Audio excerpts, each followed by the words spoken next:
할렐루야. 우리 인사합시다. 은혜 받으십시다. 잘 오셨습니다. 이제 장마가 한 2개월, 50 며칠이란 근 2개월 된 것 같아요.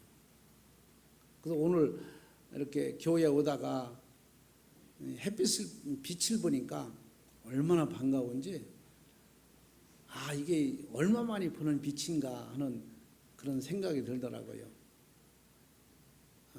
우리가 이 어두운 세상에 살다가 정말로 우리 주님을 만나면, 빛의 주님을 만나면 그런 기분이 아닐까, 그런 생각이 듭니다. 오늘 저와 여러분들 심령 속에 하나님의 빛이 밝게 비춰져서 새로운 모든 것이 활력소가 얻어질 수 있는 귀한 은혜가 있기를 바랍니다. 오늘 이렇게 말했습니다. 내가 만난 하나님. 따라서 합시다. 내가 만난 하나님. 각자 하나님 만나는 것은 각자 다릅니다. 성경에 사복음서가 있는데 이 사복음서의 예수님이 제자들도 똑같은 예수님을 따라다녔던 제자들이에요. 근데 사복음서 말이 다 달라요. 마태, 마가, 누가가 얘기한 게 똑같이 달라요. 다른데 본질은 같은 거예요. 우리가 하나님 만나는 것도 다 다를 수 있어요. 은사가 여럿이잖아요. 어떤 사람은 기도하다가 만나고, 어떤 사람은 말씀을 듣다도 만나고, 어떤 사람은 찬양하다가 만나고, 어떤 사람은 이런 복음을 증거하다 만나고. 이게 하나님 만나는 게 다 다르단 말이에요. 근데 중요한 것은 본질은 같아야 된다. 내가 만나는 하나님은 이런 하나님이기 때문에 다른 것을 무시하면 안 돼요. 왜? 그 사람은 그 사람대로, 이 사람은 이 사람대로 다 하나님 만난 게 다르다는 거죠. 예를 들어서 큰 물체가 있는데 눈을 다 가리고 이게 뭐냐고 물어볼 때 각자 다 자기 만진 부분에서만 얘기할 거예요. 안 만진 부분은 모를 거예요. 근데 우리는 이 본질을 같이 얘기해야 된다. 여러분들 다 하나님 여러분들 은사대로 다 하나님 만나는 것이 똑같을 수가 없어요. 다 각자 하나님을 만났을 거예요. 그래서 오늘 사도 바울은 내가 만난 하나님, 내가 아는 하나님, 내가 인식한 하나님은 이런 하나님이라고 얘기하고 있는 겁니다. 그래서 하나님께서 이스라엘 백성들을 사랑하심 같이, 이스라엘 백성, 선민의 백성 사랑하심 같이 인류의 사람들도 사랑한다는 것을 알아야 된다. 하나님이 예배드리고 찬양하고 기도하는 사람만 사랑하는 게 아니다. 안 믿는 사람도, 이방인들도, 우상 숭배하는 사람도 하나님은 사랑하신다. 이게 똑같은, 이게 구원이라고 하는 것은 본질이 하나입니다. 죄인들을 새롭게 하는 게 구원이거든요. 이게 하나님의 본질은 똑같아요. 방법은 다르지만 하나님이 온 인류를 같이, 저와 여러분처럼 같이 사랑한다는 것을 우리는 꼭 기억하여야 될 줄로 믿습니다. 그래서 오늘 제가 몇 가지 생각을 합니다. 오늘 사도 바울이 내가 만난 하나님은 어떤 하나님인가 라고 하는 것을 말씀을 드리려고 합니다. 28절에 한번 보겠습니다. 28절에 거기 바울은 뭐라고 했나 보겠습니다. 복음으로 하면 그들이 너희로 말미암아 원수된 자여, 택하심으로 하면 조상들로 말미암아 사랑을 입은 자라. 자, 이렇게 말합니다. 복음으로, 그러니까 이스라엘 백성들을 여기서 어떻게 불렀냐면 복음이라고 불렀어요. 복음이다. 그리고 또 어떻게 불렀느냐? 택한 자라고 불렀어요. 그리고 은혜를 입은 자라고 부릅니다. 바울은 지금 여기서 이렇게 얘기하는 거예요. 근데 여기서 보면 복음으로 하면 그들이 너희로 말미암아 원수된 자요. 우리가 영적으로 복음으로 말하면 이방인들은 안 믿는 사람이 우리의 덕이 될 게 하나도 없어요. 원수가 되는 거죠. 근데 하나님은 여기서 이스라엘 백성들에게 복음이라 이렇게 불렀어요. 그러고 그 다음에 보니까 하나님 이스라엘 백성들에게 택한 자라고 부르셨습니다. 넌 택한 자다. 그리고 너는 하나님의 은혜, 하나님의 사랑, 하나님의 긍휼을 입은 자다. 오늘 여러분들이 하나님이 이렇게 이스라엘 백성들이 이렇게 표현을 하듯이 오늘 여러분들도 하나님께서 이렇게 다 표현할 수 있는 하나님의 자녀가 되길 주 이름으로 축복합니다. 그래서 사람이 나에게 사랑을 주신 하나님이다. 바울은 이렇게 말해. 나에게 사랑을 주신 하나님이구나. 그러니까 내가 만난 하나님은 나한테 사랑을 주신 하나님이다. 여러분들이 만난 하나님은 하나님이 여러분들의 사랑을 주시는 하나님인 것을 믿으시길 바랍니다. 하나님이 나를 사랑하셨다. 왜 이렇게 얘기했을까요? 바울은 자기 자신을 너무 잘 아는 겁니다. 내가 하나님 앞에 사랑받을 만한 일도 안 했고 사랑받을 만한 가문도 아니고 사랑받을 만한 그런 존재 가치도 안 되는데 하나님이 나한테 사랑을 주셨다는 거죠. 어떻게 보면 내가 할 말을 사도 바울이 먼저 한 거예요. 여러분들이 해야 할 말을 바울이 먼저 한 겁니다. 어떻게 우리가 과거를 보면은 여러분들이 정말 하나님 앞에 이런 정말 진한 사랑을 받을 만한 행위를 했습니까? 자녀가 됩니까? 가문이 됩니까? 뭐 했습니까? 특별히 우리나라는 복음이 들어온 지도 짧습니다. 135년밖에 되지 않았어요. 그 중에서도 여러분들 8천만 해외까지 전부 우리나라가 8천만 성도에서 여러분들 하나님이 이렇게 사랑을 입었다는 자체가 얼마나 고마운 일입니까? 얼마나 감사한 일입니까?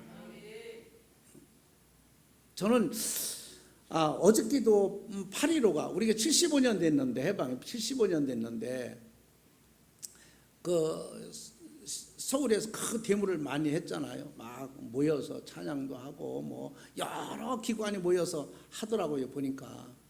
근데 저는 그걸 보면서 우리나라가 아직도 겸손하지 못했구나 하는 생각이 들었어요. 이런 코로나19의 이런 바이러스에 이것을 준 것은 하나님께서 겸손하라고 주셨나 보다. 우리 교회만 해도 이 병이 이렇게 이 바이러스가 오니까 겸손해졌다는 생각이 들더라고요.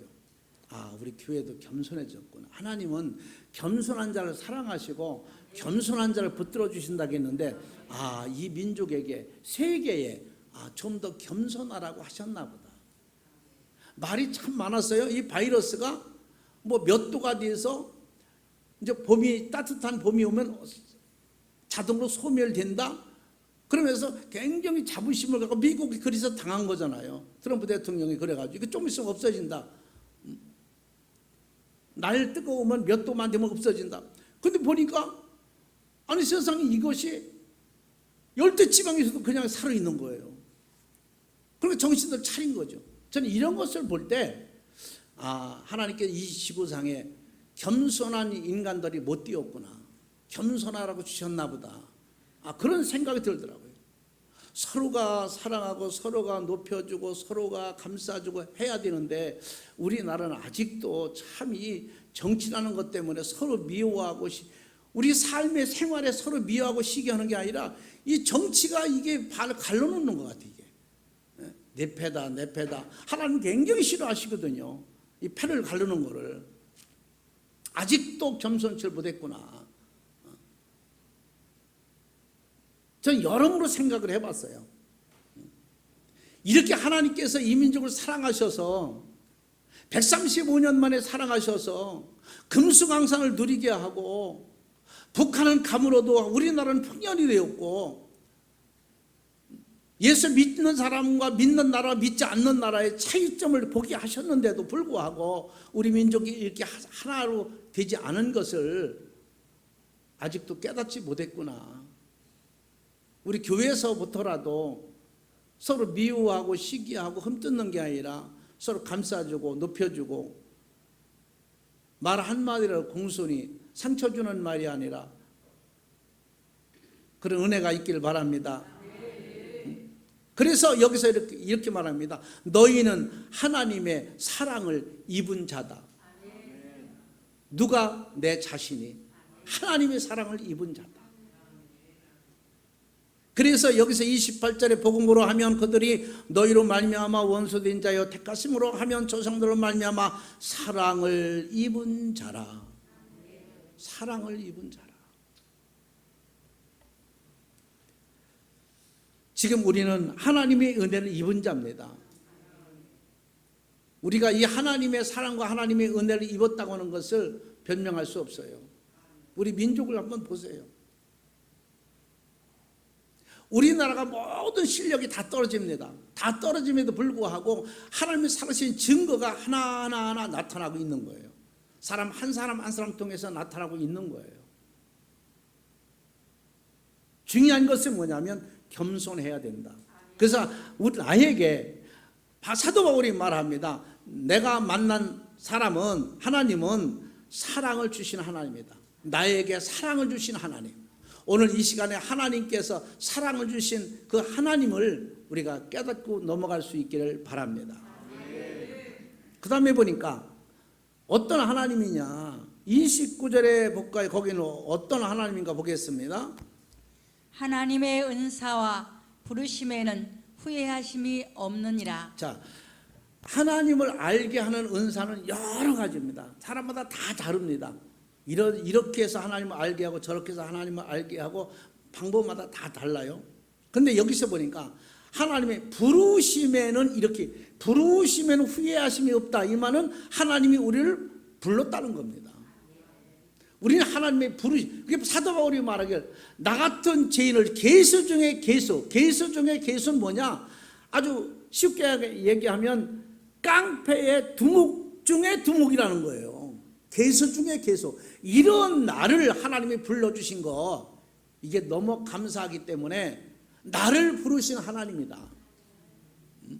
나 같은 죄인을 부르신 하나님. 따라서 합시다. 나 같은 죄인을 부르신 하나님. 제가 이렇게 어느 책을 보니까 화니 크루스비라고 하는 여인이 있습니다. 근데 이 여인이 아기 때 가정에서 일을 봐주던 아줌마가 있는데, 그 아줌마가 일을 하다가 뜨거운 수건을 던진다는 게 그 어린아이가 누워있는 눈에 그게 뜨거운 수건이 눈으로 가게 돼 있어요. 그리고 그것이 시간이 지나서 보니까 아이가 눈이 이제 상처가 난 거예요. 그래서 병원에 갔는데 이 눈이 이제 볼 수가 없다. 그래가지고 맹인이 된 겁니다. 그래서 이 맹인이 된 화니 크루스비라고 하는 이 여인이 찬송을 만들어요. 찬송을 곡을 만들게 됩니다. 그 찬송이 뭐냐면 이것이 나의 간증이요, 이것이 나의 간증이요 라고 하는 그 찬송을 이 사람이 곡을 만들어요. 이 여인이. 그러면서 뭐라고 하냐면 지금까지 내가 살아가는데 한 번도 남을 불평불만한 적이 없다. 두 눈이 보이지 않아도 한 번도 누굴 불평불만하거나 그 아줌마를 원망하거나 한 적이 없다. 왜? 보는 건 똑같다는 거예요. 당신들은 육안의 눈으로 보지만 나는 육안의 눈은 없지만 영적인 눈으로 하나님을 늘 보고 산다. 그 하나님이 나를 부르셨다는 거예요. 만약에 자기가 눈이 건강해서 볼 수 있는 눈이었다면 하나님이 부르셨겠는가? 부르셨다 하더라도 내가 이런 이것이 나의 간증이라고 하는 찬양을 내가 만들었을까? 하나님께서 이렇게 어떤 방법으로 부르시는지 몰라요. 우리 임집사님처럼 찬양을 잘하면 그 은사로 찬양을 통해서 하나님 부르실 수 있고, 능력 있는 권사님, 집사님, 장로님이면 하나님께 그 능력으로 부르실 수가 있는 것이고, 다 각자 다른 거예요. 근데 바울은 여기서 특이하게 나 같은 죄인을 부르신 하나님이다. 우리가 이런 겸손함이 늘 있어야 됩니다. 아브라함도 그랬습니다. 아브라함아, 아브라함아, 넌 본토 친척을 떠나라고 불러요. 그가 사랑했던 동네였습니다. 지역이었습니다. 사랑했던 가족입니다. 사랑했던 부모입니다. 그걸 다 놓고 떠나라. 어디까지? 친척까지 데리고 가지 말아라. 하나님이 이렇게 부릅니다. 아마도 여러분들이 이렇게 불러서 이 자리에 오게 된 사람도 있을 것입니다. 하나님은 부르는 방법도 여러 방법입니다. 그런데 바울은 여기서 나 같은 죄인을 부르신 하나님이다. 따뜻하게 어디 가도 얘기할 수 있는 거예요. 사도 바울도 그랬습니다. 다메섹 동산에 올라갈 때 음성이 들립니다. 사울아 사울아. 하나님이 부르십니다. 오늘 여러분들 말씀을 듣다가 기도하다가 찬양하다가 하나님이 여러분들 이름을 부르는 그 음성을 마음속으로 듣기를 주의 이름으로 축원합니다. 하나님이 이렇게 나를 부르신 하나님이다. 하나님이 부르지 않으면 여기 올 자가 없다고 그랬습니다. 하나님의 문턱을 넘을 자가 없다고 했습니다. 하나님이 부르지 아니하면 하나님을 알 자가 없다고 했습니다. 그런데 저와 여러분은 이랬던 저랬던 간에 하나님이 부르셔서 하나님의 성전에 앉았으니 여러분들이 복된 자인 줄로 믿습니다. 하나님이 부르신 자인 줄로 믿습니다. 이것이 바로 은혜입니다. 순종하지 아니했던 자라고 그랬습니다. 순종하지 아니했던 우리가, 우상 숭배했던 우리가, 하나님을 알지 못하고 멀찍이서 바라봤던 우리를 하나님이 부르신 그 하나님의 은혜, 하나님의 감사. 아마도 바울은 그렇게 생각했을 거예요.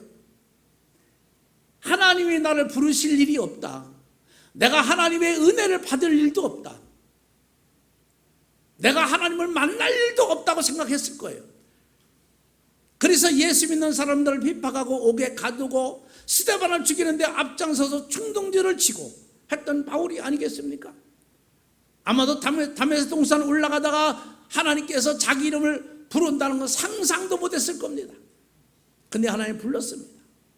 오늘 하나님께서 이러면 생각하지 않았던 축복도 은혜도 능력도 주실 줄로 믿습니다. 우리가 전혀 생각하지 않았던 것도 생각나게 하실 줄로 믿습니다. 하나님의 섭리에는 후회가 없다 이렇게 말씀했어요. 하나님은 절대로 후회하시는 분이 아니고요, 후회하실 일을 하시는 분도 아닙니다. 하나님의 일을 우리 인간이 판단할 수가 없어요. 그 계획을 우리가 알 수가 없습니다. 하나님은 사람들에게 모든 계획을 세워놓으시고 그 계획대로 절차대로 세월을 가게 하시는 겁니다. 후회하심이 없다. 이방인에 대한 섭리, 하나님께서 우리가 볼 때는 왜 저렇게 하실까라고 하실 수 있어요. 그런데 후회하시는 분이 아닙니다. 이스라엘 백성에 대한 섭리, 애굽에서 440년 동안 종살이였던 그들을 광야로 이끌고 가나안 땅으로 이끌고 그 하나님의 섭리, 많은 사람이 하나님을 없이 여기고 하나님을 배반하고 우상 숭배하고 광야 생활할 때 어렵고 힘들 때마다 모세를 쳐 죽이려고 했고 그렇게 불순종했던 그들의 그 섭리, 하나님은 다 알고 계실 거예요. 다 알고 하셨을 거예요.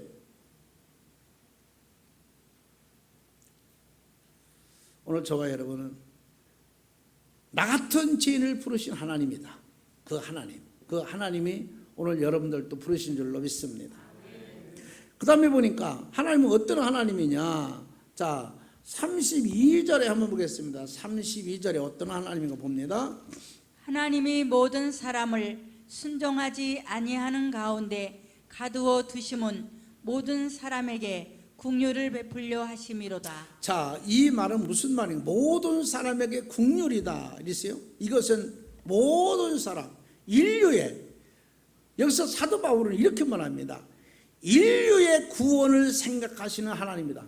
그 하나님이 이스라엘 백성들만, 믿는 자만, 기도하는 자만, 예배드린 자만, 순종하고 충성하는 자만 하나님이 아니다.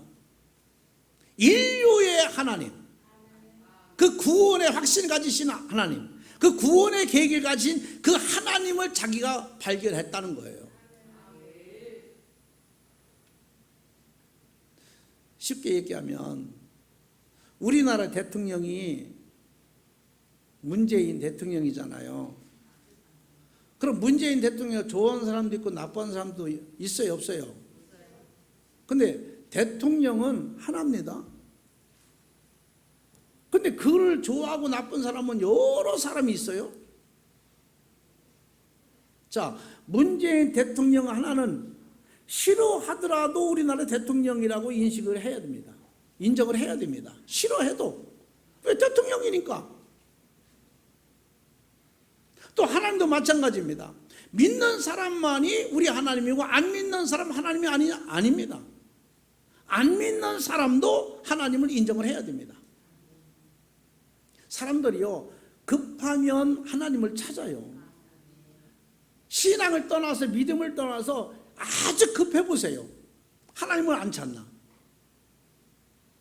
우리가 믿지 않는 사람들은 하나님을 모르는 것 같지만 하나님을 아는데 안 믿는 거예요. 아주 나한테 위험이 올 때 가장 먼저 찾는 게 하나님입니다. 안 믿는 사람들도 무슨 날씨가 일본은 지금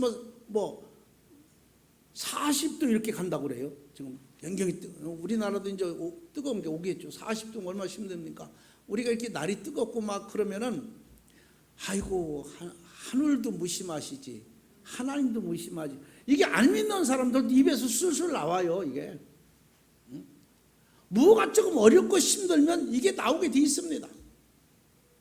우리가 우리나라 대통령을 사랑한다고, 내가 좋아만 한다고 우리가 인식하면 안 돼요. 안 믿는 사람이든 믿는 사람이든 간에 하나님을 똑같이 하나님을 부르듯이 우리가 이 민족의 하나가 되어야 됩니다. 대통령은 5년입니다. 금방 바뀝니다.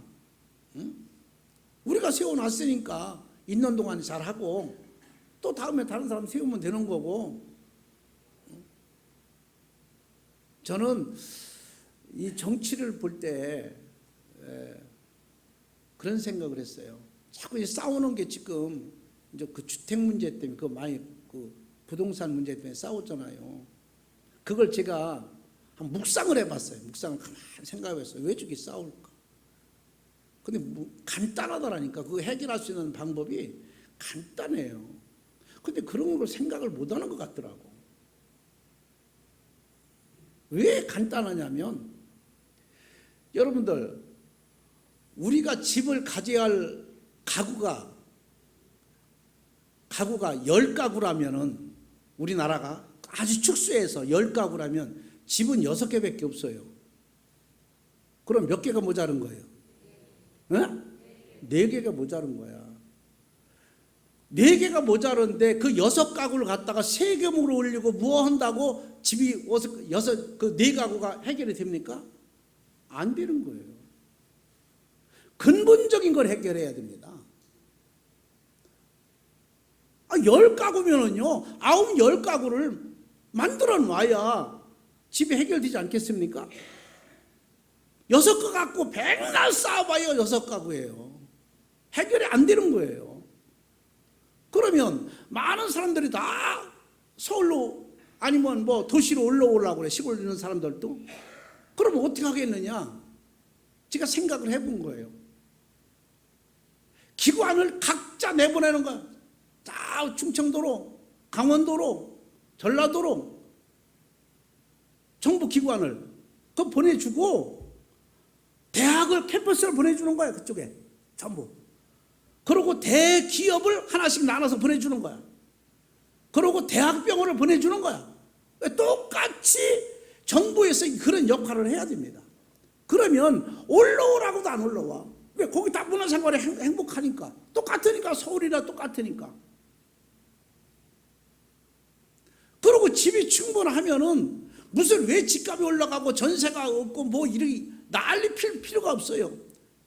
돈이 모자란다. 그러면 여러분들 얼마나 우리나라가 굉장히 나라가 부자입니다. 이런 몰라서 그렇지 엄청 부자입니다. 어떻게 보면 눈먼 그런 돈이 엄청날 거예요. 국회의원 한 명에 여러분들 돈이 얼마가 들어가는지 압니까? 보좌관 해가지고 엄청 들어갑니다. 장관들, 지금 여들 동사무소는 어디 가보세요. 노는 애들이 많아요. 그냥 노닥거리고 노는 애들이. 다 줄이고 그러면 돈도 많이 줄일 수 있잖아요. 얼마든지 우리나라가 그런 거 할 수 있어요. 다른데 조금. 북한이 돈 주는 것도 우리나라 해결하고 좀 주면 얼마나 좋아요.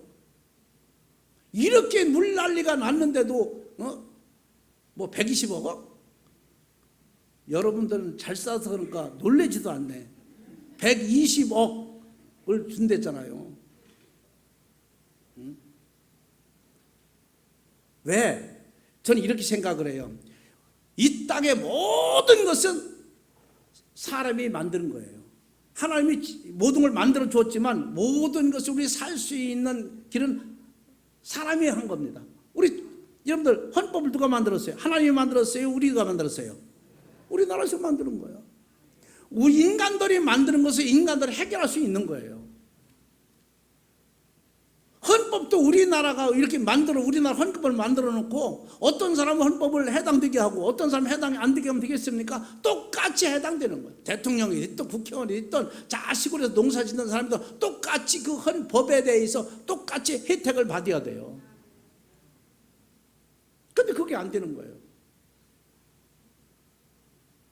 어떻게 보면 조금만 생각해 보면요, 얼마든지 우리나라가 겸손하게 서로 사랑하고 웃고 살아갈 수 있는 거예요. 여러분 5천만, 우리나라에 5천만 사는데 우리 땅이 없다고요? 제가 외국 다니다 비행기 타고 보면은요 전부 산입니다. 사람 사는 거 얼마 없어요. 얼마나 우리나라 땅이 넓은데. 충분히 아마 여러분들 1억 명이 와도 살 수 있어요. 고비 와도. 저는 저렇게 싸우는 이유가, 지금도 그 부동산 그것 때문에 막 싸우고 난리인데 집이 많으면 왜 싸우냐고. 안 싸우지. 한 사람이 두 채, 세 채 살 필요도 없어요. 얼마든지 그거 그리고 시골에도 똑같이 문화생활, 서울이나 강원도나 똑같이 하면은요, 뭔가는 정치인들이 생각을 못하기 때문에 이러한 확신이 없기 때문에 그런 게 아닌가 그런 생각이 들어요. 아무튼 우리는 인류를 생각하는 자가 돼야 된다. 하나님은, 바울도 오늘 말한 겁니다. 하나님은 인류를 구원 위해서 하시는 분이다. 인류를 생각하시는 분이다. 인류의 구원을. 그래서 그렇게 말하잖아요. 하나님은 모든 사람을 순종하지 않은 가운데 가두어 두심을 모든 사람에게 긍휼을 베풀어 하나님은 모든 사람에게 긍휼을 베풀려 하심이라는 거예요. 여기에는 하나님의 자비가 나타나 있는 겁니다. 이방인이나 이스라엘 백성들이나 구원에는 차별해서는 안 된다. 남자나 여자나 잘났던 못났던 구원에 차별해서는 안 된다. 우리가 하나님도 이렇게 이스라엘 백성들이나 이방인들은 구원 차별하지 않았어요. 다 인류를 구원하시기 위한 계획을 여기서 바울은 본 겁니다.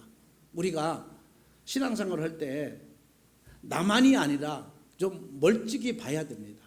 바울은 이렇게 하나님을 만나서 볼 때도 하나님은 인류를 사랑하시는 분이구나, 인류를 구원의 계획을 가지고 계신 분이구나, 이렇게 생각을 하고 바울은 오늘 얘기하는 겁니다. 나도 이방인을 사랑했으니, 하나님께서 말씀하시기를 나도 이방인을 사랑했으니 너희도 서로 사랑하라. 하나님께서 불순종하는 자를 구원하시듯이 우리도 이방인들에게 관심을 갖고, 지금도 하나님을 모르는 사람들에게 관심을 갖고 살아야 된다. 이게 하나님의 계획에 우리가 함께 하는 것이다. 하나님의 목적과 계획은 오로지 하나였습니다. 그 하나가 뭐냐? 구원이었습니다. 이 목적을 달성하기 위해서 독생자 예수 그리스도를 이 땅에 보내셨고, 그 예수님을 십자가 못 박혀 돌아가심으로 말미암아 그 십자가 못 박혀 돌아가신 예수님을 나의 구원자로, 나의 구세주로 믿는 자만이 구원 받는다고 이렇게 성경은 말합니다. 바울은 여기서 세 가지를 하나님을 발견합니다. 나 같은 죄를 부르신 하나님, 그 하나님을 발견했고요. 또 하나님은, 이 바울은 나에게 사랑을 주신 하나님이다, 이걸 발견했고요. 하나님은 인류를 구원 계획을 가지신 하나님이구나, 이걸 바울은 여기서 발견합니다. 마찬가지로 우리가 이 사도 바울에 이어서 우리도 고백을 해야 됩니다. 나에게 사랑을 주신, 그 너무나도 크신 사랑을 주신 하나님, 나 같은 죄인, 지옥 갈 수밖에 없는 죄인을 하나님의 구원자를 부르신 그 하나님, 또 하나님께서 인류의, 나만이 아니라 온 인류의, 우리 가족과 전부 인류를 구원케 하신 그 계획을 가지신 하나님이구나, 이렇게 바울은 고백했듯이 저와 여러분도 이런 말씀을 가슴에 담고 우리가 나가서 믿지 않는 사람들, 하나님의 계획이, 원칙적 계획이 아버지 인류의 구원입니다. 그러니 그 구원을 잘 받들어서 저와 여러분들 사람을 만날 때마다 예수 믿고 구원 받으라고 전도에 앞장서는 여러분들 되기를 주의 이름으로 축복합니다. 전능하신